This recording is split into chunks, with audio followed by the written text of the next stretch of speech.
నేను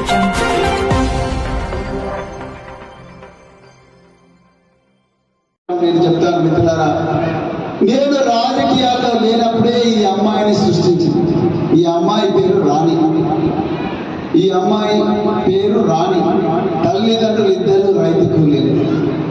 12వ తరగతి అయిన తర్వాత ఇంజనీరింగ్ సీట్ వచ్చినా డబ్బులు లేక చదివించలేక పెళ్లి చూపులు చూస్తున్న క్రమంలో వీళ్ళ ఉపాధ్యాయులు సారి అమ్మాయికి తెలివి ఉంది కానీ తల్లిదండ్రులు పెళ్లి అనే కత్తి మెడ మీద పెట్టి మంగళసూత్రాన్ని ఉరితాడుగా మార్చే ప్రయత్నం చేస్తున్నారు. రక్షించండి ఈ అమ్మాయిని అంటే ఈ అమ్మాయిని తీసుకొచ్చి మహబూబ్నగర్ లో పిల్లల రెసిడెన్షియల్ డిగ్రీ కళాశాలలో పెడితే ఆ అమ్మాయికి 100 రోజుల డేటా సైన్స్ ప్రోగ్రామ్ ట్రైనింగ్ ఇస్తే ఈ రోజు ఈ రాణి సంవత్సరానికి 33 లక్షల రూపాయలు సంపాదిస్తుంది. ఇదే కదా సమూలమైన మార్పు అంటే. ఈ అమ్మాయి కారు కొనుక్కుని నా దగ్గరకు వచ్చింది. ఆమె కారు ఆమెనే నడుపుకుంటూ వచ్చేది.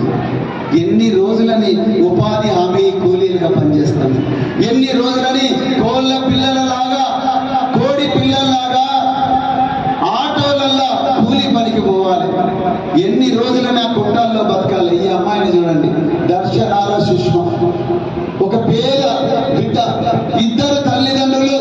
ఈ అమ్మాయి 3వ తరగతి చదివేటప్పుడే చచ్చిపోతారు ఇద్దరు తల్లిదండ్రులు.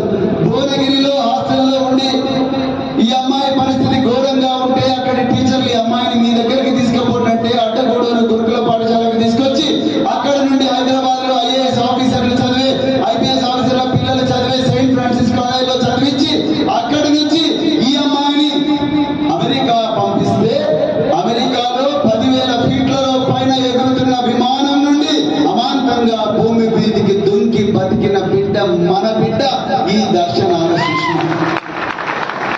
ఈ రోజు ఈ అమ్మాయి అమెరికాలో నెలకు 4 లక్షల రూపాయలు సంపాదిస్తుంది. మన బిడ్డ ఇట్లా కావాలవుతా? చల్లగా అయిపోయిందమ్మా. కావాలవుతా? గట్టిగా చెప్పండి. కావాలవుతా? సార్ అంతా లేడీస్ గురించి చెప్తున్నారు, మొగల గురించి చెప్తున్నారు. ఈ అబ్బాయి పేరు విష్ణువర్ధన్.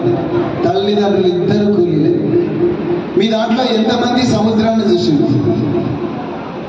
ఎంతమంది సముద్రాన్ని చూసి చేతులెత్తాడు? ఎంతమంది సముద్రాన్ని చూడలేదో చేతులెత్తాడు?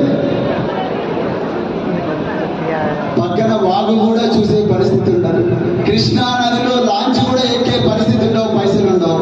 కానీ ఈ బిడ్డ పేరు విష్ణువర్ధన్. ఒక నౌకను నడుపుతున్నాడు ఈ పిల్లగాడు. ఇతను మన బిడ్డ తల్లి, ఇతని తల్లిదండ్రులు ఇద్దరు కూలీలు. మా దగ్గర చదివి ఈ రోజు మర్చెంట్ నేవీలో నౌకలకు నడిపే కెప్టెన్ గా పనిచేస్తున్నాడు. సంవత్సరానికి 2.5 లక్షల నుంచి 4 లక్షల రూపాయల జీతం వస్తుంది. ఎప్పుడు సముద్రాల్లోనే ఉంటాడు. సంవత్సరంలో 6 నెలలు ఉంటే 6 నెలలు సముద్రంలోనే ఉండి నౌకలను నడిపించే బిడ్డ మన బిడ్డ. అర్థమైందా? కూడా చెప్పిన నేను ఐఏఎస్ ఐపీఎస్ ఆఫీసర్ల క్వార్టర్లలో పొద్దున్నే వాకింగ్ పోయేటాను. నాతో పాటు ఇంకొక కలెక్టర్ ఐఏఎస్ ఆఫీసర్ వచ్చేవాడు. మేమిద్దరం కూడా పార్కులో వాకింగ్ చేస్తుంటే ఉదయం 4 గంటలకే నిద్ర లేచి రాత్రే వండుకున్న అన్నాన్ని సంధిగా కట్టుకొని ఒక రేడియం జాకెట్ వేసుకొని భయంగా ఆటోలో ఎక్కి, ఆటోలో దొరకకపోతే బస్సులో ఎక్కి ఆ రేడియం జాకెట్ వేసుకుంటే మొత్తం శరీరం అంతా కూడా వేడి పుడుతుంది. ఆ రేడియం జాకెట్ వేసుకొని పార్కుకు వచ్చి చీపురు కట్ట పట్టుకొని చెత్తంతా ఎత్తి ముండ్లు గుచ్చినా, గాజు పెగ్గలు గుచ్చినా, సూదులు గుచ్చినా ఆ దెబ్బలతోని గాయాలతోని రోజు పనిచేస్తున్న ఒక రేణుకమ్మను కలిసిన అమ్మ, మీ దేవుడు తల్లి అన్న. సార్ మాది ఇక్కడే బిఎస్ కలుతారు, మీ కులం అడగొద్దు కానీ అడగాలనిపిస్తుంది తల్లి. ఏ కులం అంటే సార్ మేము మాది కులం సార్ అని. మీ పిల్లలు ఏం చేస్తారంటే మా పిల్లలు కూడా గిదే పని చేయడానికి తయారవుతున్నారు. నా నడుము ఎక్కువ రోజులు మరి పని చేయదు నాయన, ఎన్నడో రోజు మూల కొడాల్సిందే. నా పిల్లలు కూడా నాలాగానే ఉద్యోగం చేస్తే మళ్ళీ వాళ్ళు కూడా జీవితాలు బాగైతాయి కదా నాన్న, అదే 21,000 22,000 వస్తాయని ఆ తల్లి చెప్తున్నది.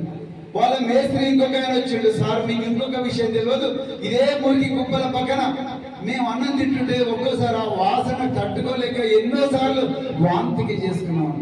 నేను ఆ పక్కనున్న ఆఫీసర్ని అడిగిన, చూడు భయ్ నేను మాదిగానే, వీళ్ళు మాదిగానే, నేనేమో ఒక ఐఏఎస్ ఆఫీసర్ అయినా వీళ్ళేమో పెంట కుప్పల పక్కన అన్నం తినే పరిస్థితి ఉన్నది.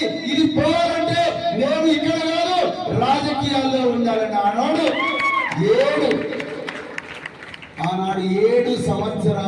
సరైన సర్వీస్ వదులుకొని నేను ఆనాడు మరి రాజకీయాల్లోకి రావడం జరిగింది మిత్రుల. నేను నా కోసం రాలేదు. మా అమ్మ వచ్చింది ఏడ్చుకుంటే, నిన్న కూడా మా అమ్మని కలిసి అలా పొద్దున కూడా ఆమె చేతి ఛాయ్ తాగి వచ్చిన అలంపూర్. నేను ఒక్కడే, మా అమ్మ ఎర్ర బస్సు పట్టుకొని ఇంటికి సీదా వచ్చింది హైదరాబాద్కు. బిడ్డ ఎందుకు చేసినవు నాయన, మన కులంలో నీలాంటి వాళ్ళు రావడమే అరుదు, మనం చదవలేము, మనకు చదివే అవకాశం కూడా లేకపోయింది, మరి చదివే వాళ్లకు ప్రోత్సాహం దొరకదు. మరి నిన్ను ఎంతో కష్టపడి అల్లారు ముద్దుగా మరి పెంచుకొని నిన్ను హాస్టల్లో పెట్టి చదివించుకున్నా. తర్వాత నువ్వు నీ శ్రమతోనే నువ్వు ఐపీఎస్ ఆఫీసర్ అయినావు. నిన్ను చూసి నేను మురిసిపోయినా. నువ్వు 10 లక్షల మంది పిల్లలను చదివించినావు.